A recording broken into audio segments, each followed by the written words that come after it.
Hello everyone, so this is my storytelling video about Hansel and Gretel. Thank you for hearing my cute voice for like 5 or under 5 minutes, I guess.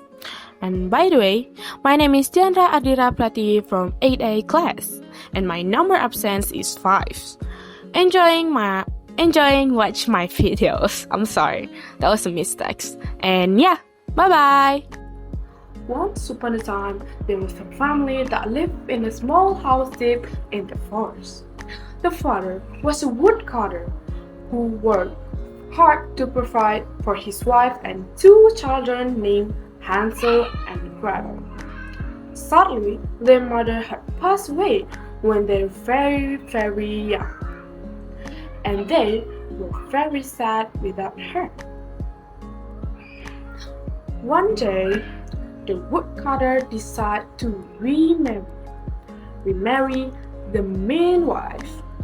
However, his wife was not kind to Hansel and Gretel.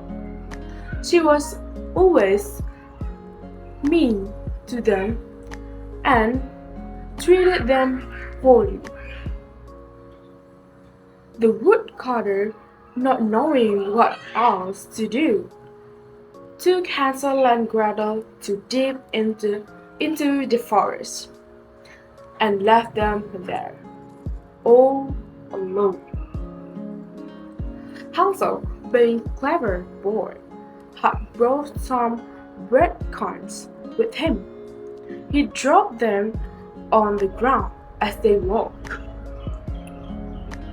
so they could find their way back home. But unfortunately, the birds came and ate all the breadcrumbs. So Hansel and Gretel were very lost in the forest. They were very hungry, tired, and scared. As night fell, the forest became very dark. The stars and moons were hiding behind the clouds, and all the clouds heard was the hooting of an owl. Gretel became very frightened and started to cry. She wanted to go to home. Hansel begged his sister and held her hand tightly. He said, "Don't be afraid, my sister. Tomorrow we will find our way home. Our father will come and find us, and we will be able to go back to our house." They were so tired that they soon fell asleep, holding each other close, even though they were lost and alone in the forest. They know that they had each other and that they would find a way home. The next morning, Hansel and Gretel woke up to find out that it was very cold in the forest, and they were very hungry. Hansel looked at his sister and holding his sister's hand, and they started looking away for the way home again. They walked and walked, but they couldn't find their way home. Suddenly, they came across a strange house. It was made of gingerbread, candy, and chocolate. "Look, Hans, the house is made of chocolate bricks," Gretel exclaimed happily, and they both ate eagerly. Yum yum yum yum yum yum yum yum. While they were eating, an old woman opened the door.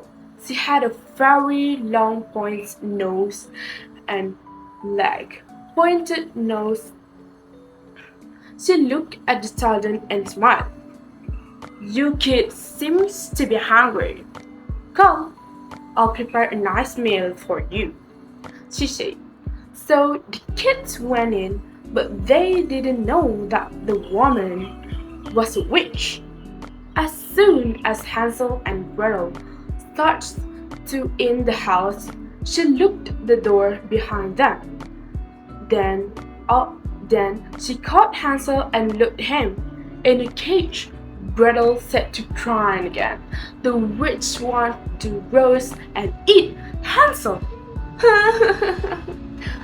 Gretel cried, but he realized that Hansel was not fat enough.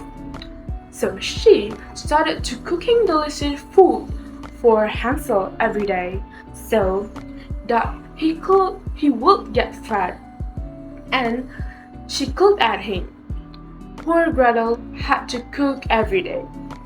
The witch had poor eyesight. Every evening she ran to Hansel's table, took Hansel's hand and touched his finger to see it was thick enough to fry. Smart Hansel thought of a plan he gave for her. Stick and touch every day instead of his finger, so the witch blamed herself for why Hansel was gaining weight and opened it and prepared a new meal every day. But one day Hansel didn't give her the stick, so the witch grabbed his finger. "Oh no, you're fat! Today I can grill you and eat you," she said. She told Gretel to heat up the oven. She was going to roast and eat Hansel. But when the witch stopped to check the oven temperature, Gretel pushed her from behind and looked in the oven door. "You are so smart, Gretel!" Extremely Hansel with great joy. Gretel refused Hansel and they filled their pocket with rich jewels. Finally, they managed to find their way home. When they got home, their stepmother has died. Their father greeted his children happily. "Thanks, smart kids," he said. The family was never poor or hungry again. Thank you.